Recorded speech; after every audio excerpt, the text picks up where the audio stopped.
जब रिश्ते में दूरियां आ जाए। शिक्षाप्रद कहानी। पति पत्नी जरूर देखें। एक माँ अपनी बेटी की शादी में बेटी को एक छोटा सा तोहफा देती है। माँ कहती है, ये मेरी तरफ से एक छोटा सा वेंडिंग तोहफा है। ये बैंक अकाउंट की पासबुक है। यह तुम्हारे जीवन के खुशी के लम्हों को संजोए रखेगी। आगे जब भी तुम दोनों की जिंदगी में कोई खुशी का मौका आए तो अपनी तरफ से इसमें कुछ पैसे डिपॉजिट करना। जितनी बड़ी खुशी उतनी ज्यादा रकम, और उसके आगे लिख भी देना कि आज ये खुशी का मौका है, इसीलिए इतने पैसे जमा किए हैं। बेटी को अपनी माँ का दिया गिफ्ट बहुत प्यारा लगा। बेटी ने घर जाने के बाद जब यह बात अपने पति से की तो पति को भी यह चीज बहुत अच्छी लगी और कहने लगा कि ये तो बहुत अच्छा तरीका है अपने जीवन के खुशी के लम्हों को फिर से याद करने का। दोनों नए नए बहाने ढूंढते थे पैसे जमा करने के। आज हम खाना बाहर खाने जाएंगे, 300 रुपए। आज पहली बार शॉपिंग करने गए इसलिए 500 रुपए। आज हस्बैंड का जन्मदिन है, 800 रुपए। और आज वाइफ का जन्मदिन है इसीलिए 800 रुपए। ऐसे करते करते उसमें इंटायर भी बढ़ती गई और अमाउंट भी, इसमें काफी पैसे इकट्ठा हो गए थे। शादी को कई साल बीत जाने के बाद दोनों में कुछ दूरियां बढ़ने लगी। दोनों में छोटी मोटी नोक चोक होनी शुरू हो गई थी। फिर कुछ दिनों के बाद झगड़े होने लगे।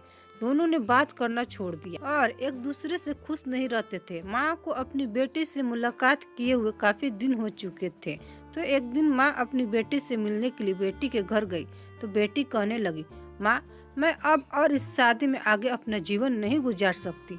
पता नहीं मैंने इतने दिन इसके साथ कैसे गुजार लिए। अब मैं इस आदमी से डिवोर्स चाहती हूँ। उधर पति भी कहने लगा कि मैं भी परेशान आ गया हूँ इसके साथ रहकर। मैं भी जीना नहीं चाहता तुम्हारे साथ, मुझे भी डिवोर्स चाहिए।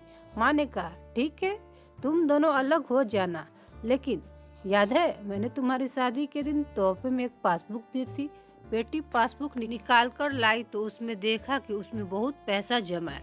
माँ ने कहा, जब शादी इतनी ही बुरी थी तो पहले अपनी शादी से जुड़ी कोई याद भी अपने पास नहीं रखनी चाहिए। पहले इसमें जमा रकम को खर्च करना होगा, फिर तुम डिवोर्स ले सकते हो। दोनों ने कहा ठीक है, और अगले ही दिन बेटी पासबुक लेकर बैंक जाती है।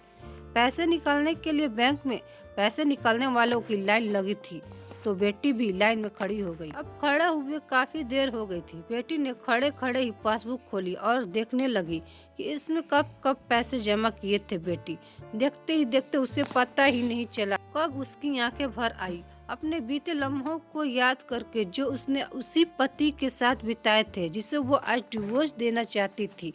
बेटी बिना पैसे निकाले वापस घर आ गई और अपने पति से कहने लगी, ये मुझसे नहीं हो पाएगा, ऐसा करो तुम ही जाकर इसमें जमा सारा पैसा खर्च कर दो। पति ने कहा ठीक है, और पति बैंक गया, लाइन में खड़ा हो गया। उसकी नज़र भी पासबुक पर पड़ी और उन सारे खुशी के लम्हों पर पड़ी जो उसने अपनी उसी पत्नी के साथ बिताए थे जिसे वो आज तलाक देना चाहता है। अपने जीवन के सबसे हसीन लम्हों को याद करके पति की भी आंखें भर आई और वो भी लाइन से निकल गए। पति घर आया और पासबुक अपनी पत्नी के हाथ में दी तो पत्नी पासबुक में देखती है कि उसमें आज ही के दिन 5000 रुपए जमा हुए और उसके आगे लिखा है कि आज खुशी का दिन है। मुझे एहसास हो चुका है कि वो उसे छोड़ने जा रहा था जिसे वो सबसे ज्यादा प्यार करता है।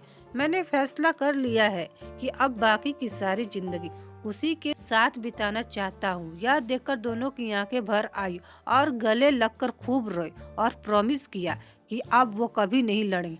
आशा करती हूँ कि आपको यह कहानी पसंद आई होगी। आपको कैसी लगी कमेंट करके जरूर बताएं, और अच्छी लगी तो लाइक जरूर करें और चैनल को लाइक शेयर और सब्सक्राइब जरूर करें। धन्यवाद।